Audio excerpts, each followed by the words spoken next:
Despite the sad loss of the services of their European star Roaring Lion, Cambridge Stud is buoyed by the return of another Northern Hemisphere star galloper in Almanzor. With his first Northern Hemisphere foals attracting rave reviews, it's a good chance to recap on his racing successes and have a look at him in his second season here in New Zealand.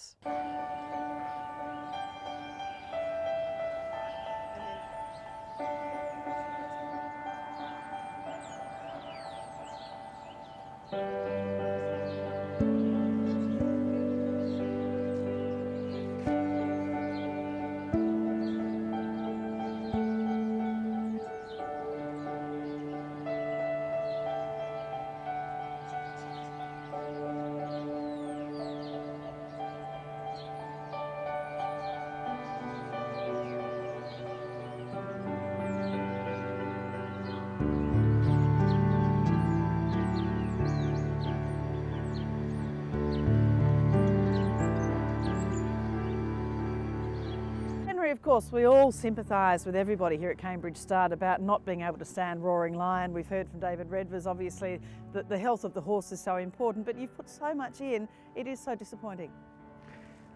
It's a shattering blow, really, for everybody.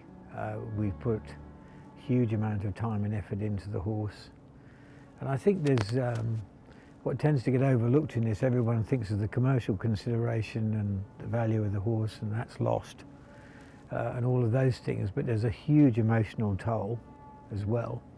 But interestingly, we had a really good response from Australia. A lot of breeders who wanted to send mares over to him, and I think that was a measure of the sort of way he captured people with his racing performance, you know.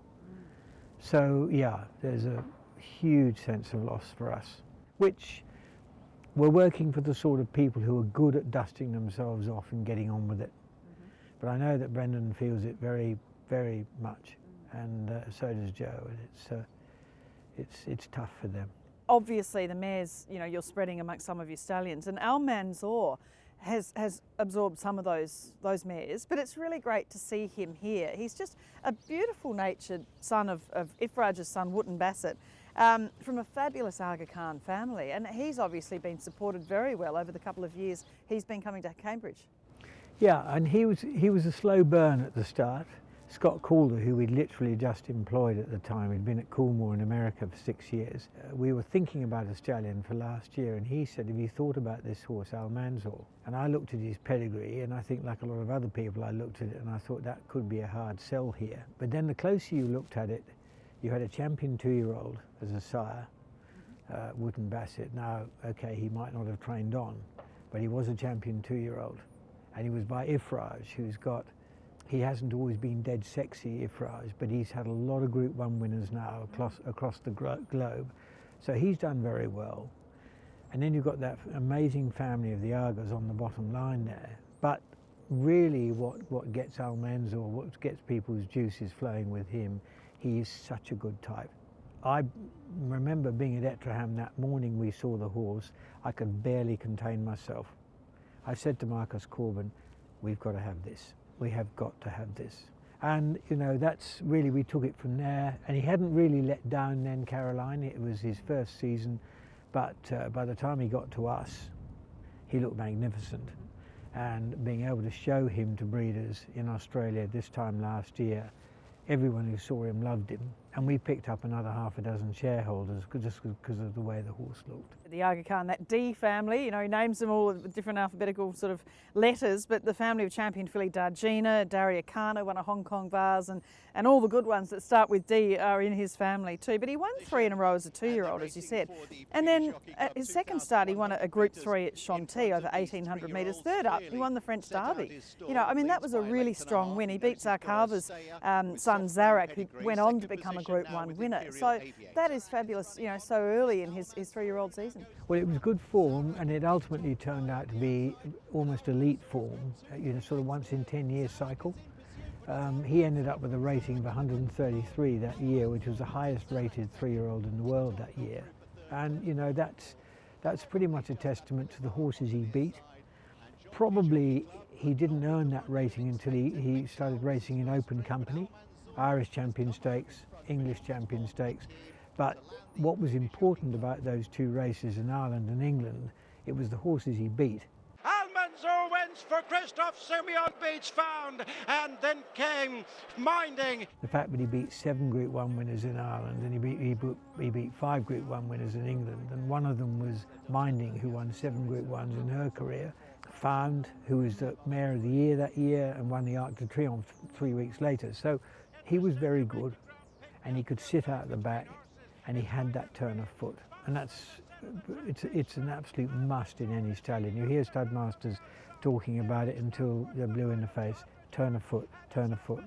He certainly had that, didn't Certainly he? had that. Yeah, and in the Irish Champion Stakes, as you said, beating Found and Minding. But you know, he also had to fight with Found, which reminded me a little bit of the King George this year with Enable winning. And you know, Found was an Arc winner and you know, just a fabulous race mare. But that fight was there as well as the turn of foot. Yes, I mean, when they get to the furlong pole, he goes down another inch and his head goes out. Fantastic. I mean, I still watch that when I'm a bit down in the dumps. I watch that. I've watched it a fair bit this week. I bet you have. Well, I bet you've also had a look at the British Champion Stakes on Champions Day. Again, you know, as you mentioned, beating Found, and a lovely ride by Christoph Simeon. He sort of kept him on the rail, and then he brought him out with that perfect timing. But he was even more decisive in that championship race over the wonderful mare. Christoph, you can only do that on good horses, to angle off the rail like that at Ascot. It's not an easy place to do it, because you come round out of Swindley Bottom, around the bend, and then you're basically running uphill for the last 2 furlongs. It's hard to come off the rail as quickly as he did and be in a position to challenge like that. He is a champion, Almanzor, what a season! He's got the most beautiful temperament, which is a great thing to have. And I said to Nico when he arrived the other day, I said, he really has become a man, this horse. He said, yes, he has, this year. But he said, Henry, his temperament hasn't changed. He's very good in the barn, he covers well. It's very low maintenance stuff with him, which is fantastic because he can cover a book of 140 in 2 hemispheres. He's limited to 140 mares in both hemispheres, but he finds it relatively easy. And his early foals, every studmaster says his foals are outstanding, but his foals are outstanding.